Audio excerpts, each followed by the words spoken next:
Chapter 54. Our slowly diminishing group of recruits clambered once more into the back of the big metal lorries, heading yet again to the Moongrass hellhole.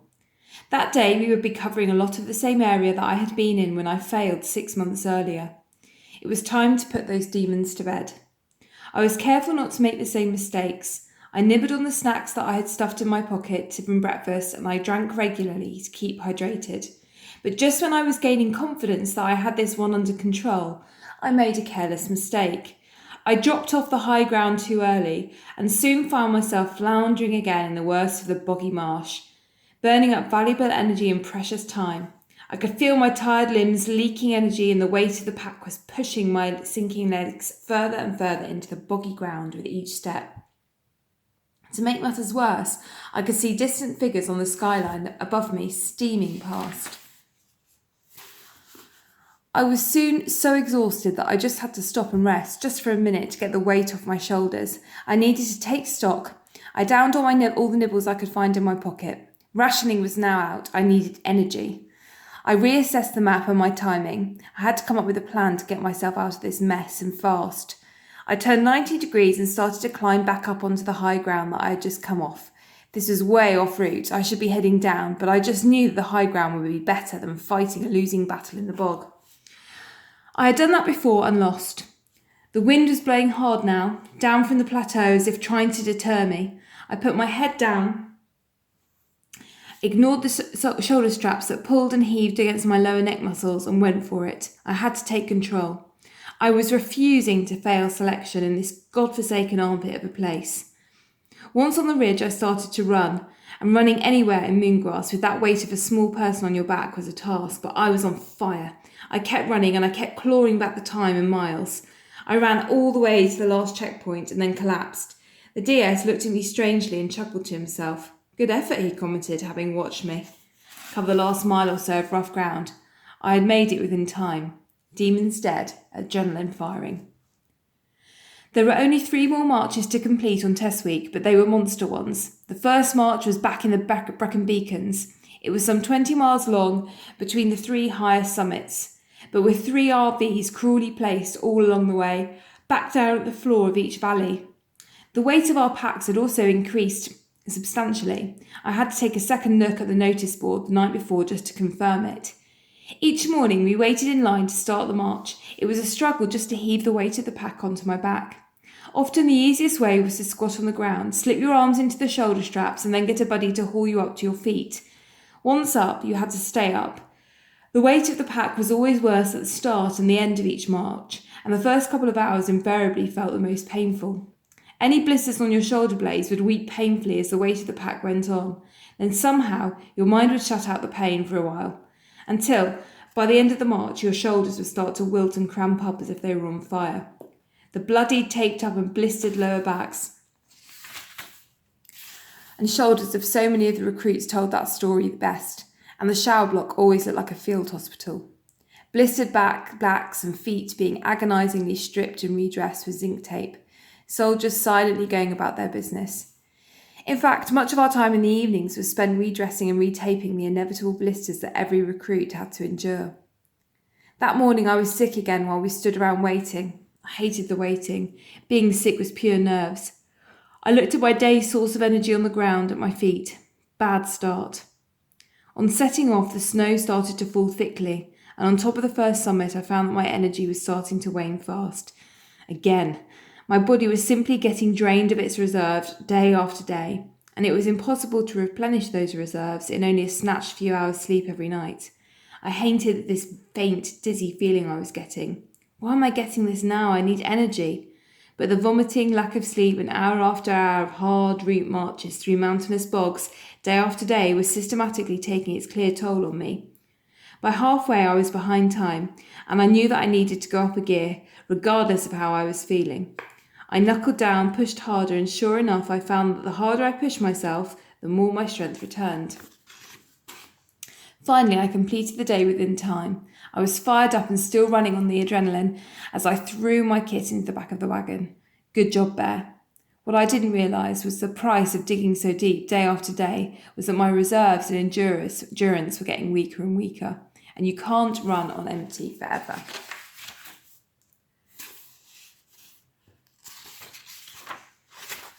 Chapter 55. The next day was a much shorter distance, but the weight was increased, again significantly. Short and sharp, I thought. Work hard, bear once more. The driving horizontal rain made navigation really hard, and within minutes of starting out, all of my kit was drenched through. I looked like I had just done a deep river crossing. Despite being soaked through, I wasn't cold. I was working hard for that. I pulled the hood of my jacket down over my lower head and pushed it onto the wind. 6 hours later, I saw the end trucks ahead. I heaved the huge pack onto the back and changed into dry kit for the slow, rumbling journey back to camp. Then it was back to the long, laborious process of cleaning my kit, repatching my feet, and prepping for the next day. Those of us that remained knew so well what the final 24 hours held in store for us. One march, one last push, but it was a monster. Endurance is the route march that has made the selection famous. It's also a march on which a soldier has died some years earlier from fatigue. It's a true leveller and unifier to those who pass. The march would take us across the whole Brecon Beacons mountain range and then back again. To drive the magnitude of the task home to us, we realised that we would need 1,50,000 map sheets just to cover the route. Symbolically, it was also the last test of the mountain phase of selection. Pass this in under 24 hours and you were through to the continuation phase of the SASR selection. At 2 a.m, I woke to the sound of my alarm clock. I hated that noise. Slowly I sat up. The lights were already on and everyone was busy taping up their feet or covering the blisters on their backs. The guy next to me looked pale and haggard as he silently taped his toes, like a boxer carefully wrapping his hands before a fight. I had somehow avoided ever using too much blister tape. I had persevered in the early days to get my back and feet accustomed to the weight, and looking at the backs and ankles around me strapped and taped up tight, I was grateful for that at least. I had survived thus far with only a few annoying blisters, and that could make a critical difference. My body, though, felt utterly exhausted, and my ankles and feet were both badly swollen. The best I could do was to literally hobble slowly the 100 yards to the cookhouse. Halfway, I stopped to rest and think. Look at yourself, Bear, I thought. Today is endurance, yet you can hardly walk to the cookhouse. I tried to put the thought aside. The parade that night in the dark was deathly quiet. No one spoke. We were now but a tiny fraction of those who had started out only a week ago. Trucker was still there. He had been stubbornly, quietly doing the distance, making the time, no fuss, good lad. We can do this, buddy, I muttered to him as we stood waiting. Just one more march and we can nail this, Trucks. He smiled wearily back. He looked like the walking wounded, we all did. Strong men, struggling on hurting feet. Just let me get moving, I thought, and the pumping blood will shake this stiffness and pain from my back and feet. No one talked on the last truck journey out of the mountains. We all sat huddled, heads covered by hats or hands in our own worlds. It was freezing cold in the middle of February. The hiss of brakes and the jolt of dying engine shook us into life. I looked outside. It was dark. The snow was thick on the ground. Time to dismount. Our packs now weighed 55 pounds, plus belt kit, water, food and weapon. Too bloody heavy. They weighed our packs on the old meat hook scales slung roughly over the back of one of the trucks. The scale the Red Trucker's pack was underweight by a pound. The DS tossed a 10-pound rock at him to add to his pack.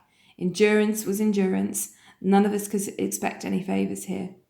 Trucks and I helped each other saddle up and heave the packs onto our backs, and then one by one we lined up, waiting to set off at the customary 2-minute intervals.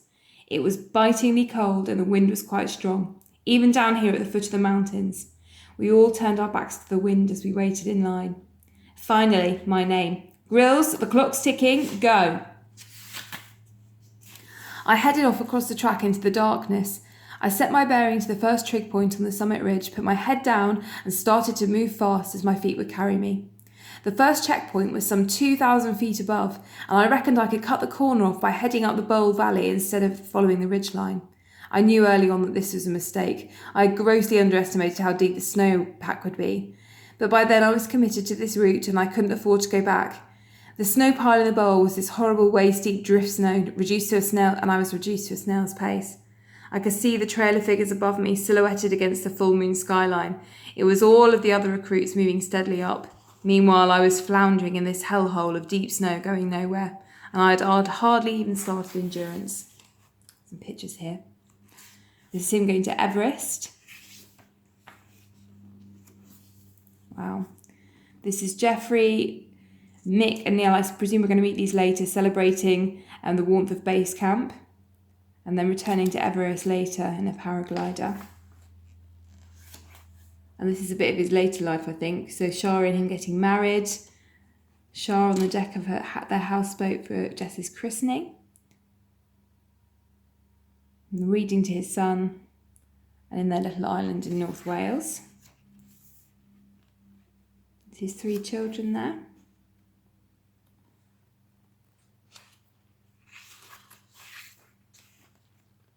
Lovely, quite a difference from what he's doing now, isn't it? Okay, let's go. So, he's stuck in the waist deep snow. I cursed myself, what a crap decision, Bear. I was pouring with sweat already. It took me over an hour to clear the ridgeline, and by then there was no sign of any other recruits. I was on my own and behind. The wind was horrendous as I crested the ridge, and it was truly a case of moving 2 paces forward and stumbling back 1. I worked my way cautiously along the ridge's narrow sheep track, with a sheer drop of some 800 feet just yards to my right. Suddenly, a small icy pool underneath me cracked, and I dropped to my thighs in freezing cold, black, oozing mud. I was now wet and covered in this heavy black clay that hung like glue to my legs. Cracking start. I just put my head down and carried on. As the first flicker of dawn began to rise, I ascended, for one last symbolic time, the east ridge of that one high peak we had got to know so well. I had been strong on this mountain so many times, but this time I was reduced to a slow plod up its steep face, head bowed, legs straining under the weight, breathing hard. It felt like the final submission to the mountain's enduring ability to make mere humans buckle. As we descended and then started to climb up the next valley, I found myself ascending towards a spectacular winter sunrise peeping over the distant skyline. We would walk all through this day and wouldn't finish until after midnight the next day, and that was if we completed endurance at all. I just kept plodding and then plodding some more. Keep the pace, control your breathing, keep pushing. The hours blurred into themselves. It was a war of attrition with my mind and body, all the time trying to ignore the growing swelling of bruised feet inside wet, cracked boots. I descended yet another steep, snow-covered mountain down towards a reservoir, our halfway mark. Exhausted, I dropped my pack down and rummaged for some food. I needed energy. The other recruits I could see were all eating madly. They shuffled out of the RE, dark, wet, haunched figures, moving fast across the moorland and leading up back into the mountains, chewing on an oatmeal ration biscuit or an army chocolate bar. I had been stationary for over 5 minutes now at the checkpoint waiting in turn, and I knew I had to start moving soon or my legs would start to seize up. Stops any longer than a few minutes were always more painful to get going from. I saddled up and started back to the same face I had just descended. I was soon slowed by more of the incessant moongrass and marshy bog. I tried to push through it as fast as my body would take me. 10 miles later, I caught up with Trucker and we moved on together, 2 lone figures trying to keep pace, fighting this creeping exhaustion. At the next checkpoint, I took my boots off, which were filled to the brim with mud and water from the marshy terrain. I put fresh socks on and drained my boots. In wet boots, fresh socks didn't really make much difference, but they did mentally. We now only had 18 miles to go, and I had new socks. Psychologically, it was a fresh start. Get on, Bear, get up and get moving. Finish this. VW Valley is one of the final mountains, one climb on selection. VW is one of the final mountains one climbs on selection, but it's among the worst. VW stands for voluntary withdrawal. When you see the mountain, you can understand why people have often quitted here. Steep, windswept and boggy, and at mile 30 it is the point where many recruits quit and remove themselves from the course, broken by the sheer distance, weight and speed. But not me, not now. On my backside, I slid down the first steep re-entrant, leading into the bowl of the valley. I was using the butt of my weapon to steer me as I glissade down the snow, and finally slowed at the bottom near an ice-covered stream. I crossed it and started straight up the face with Trucker behind me. On and on and on, until finally at crest, I collapsed and waited for him. Truck's feet were both badly swollen. Later on, he discovered that he'd broken both of his big toes somewhere around this point. It was purely from taking the incessant pounding his feet were taking. He was in agony. I heard him muttering under his breath. He was mumbling Bible verses to himself. We had often both quietly prayed together before big marches, and now we needed that help more than ever. I am holding you by your right hand. Do not be afraid. I am here to help you. Isaiah 41:13. If ever I needed to hear such words, it was now. It was easy to be cynical and to think you do not need help when it's all going your way. But if selection taught me anything, it is that we all have our limits. To push beyond those limits sometimes requires something just beyond ourselves. That is what my faith has given me, a secret strength and help when I have needed it most. And I needed it now. As we cleared the summit, the mist descended and the darkness began to fall again. We soon began to get very cold. We were exhausted, staggering through this boggy plateau in the failing light, and gradually we realised we had become disorientated out of the sheer fatigue. We were descending slowly when we should have been on the plateau. Where the hell are we? I mumbled to myself, shivering as I restudied the map. We both searched in circles for the small cliff edge path that would take us down to the next checkpoint. It was soon pitch black, and the mist was thick on the mountain tops, reducing visibility to almost zero. I was in front when I slipped and started to slide fast down this muddy, icy gully. Trucker was right behind me, falling too. As we slowed in the snowy gravel slush, I turned to climb back up where we had fallen, when suddenly we saw a light just below us. I realised that this was the checkpoint that we had been looking for in vain. What an answer to our quiet prayers. We checked in and headed out for the last RV. Suddenly the going got almost impossible. I went up to my waist in bog 3 times. The terrain was also littered with endless cut trees, half submerged in the peaty ground. I was freezing cold and badly dehydrated now. This march was beginning to beat me. I had nothing more to give. Slowly but surely, from sheer exhaustion, I was beginning to shut down. Matt, one of the other recruits from our squadron, was with us now too. He could see I was at my limit. He pulled me aside, made me put on an extra layer of clothing. He shared his water bottle with me and helped me stand. He did more for me in that hour than I can ever thank him for. And then together, the 3 of us pressed on. Soon we spotted a dirt track below us. It was a way out from these cursed tree stumps. We knew the consequences of being caught using a track, RTU'd at once, but we were getting nowhere in this godforsaken terrain and we needed to make up time if we were to pass this final march. It was do or die. We picked our way through the maze of dense tree stumps and stumbled onto the track. Cautiously, we began to follow it. Suddenly, we saw headlights ahead and we dived over a barbed wire fence. We had nowhere to hide, so just hit the dirt. We lay there, faces pressed into the mud, and didn't move. I prayed that the headlight beam wouldn't pick us out. The Land Rover with the DS inside rumbled slowly past without stopping. They hadn't spotted us. We risked the track for another 30 minutes and then cut east back into the woods and onto open moorland. The end was only 8 miles away. But the end just never seemed to come. We were like the walking dead. Matt, Trucker and I had to stop and sit down every 500 metres for a rest, but then we'd fall into a daze in a matter of seconds as the weight came off our shoulders and legs. 2 minutes sitting, slumped in the snow and mud, and I'd have to kick Matt to get him moving again. It was my turn to help him. Get up, Matt. You've got to finish this. Eventually, across the reservoir, we spotted what we'd been looking for, headlights glistening on the water. They were coming from the 4-ton trucks that stood there waiting for us at the end. We could hear the distant low rumble of their diesel engines turned on to fire the heaters inside the cabs. It was only half a mile as the crow flies across the reservoir, but probably 3 miles to march all the way around. Renewed energy soared into my muscles. I picked up the pace and started to march as fast as I could. It was pure adrenaline driving me to finish this hell.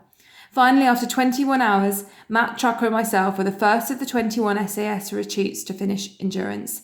I had never felt so exhausted, relieved, proud and broken in all my life, but all I cared about was that I was through the mountain phase of the SAS selection.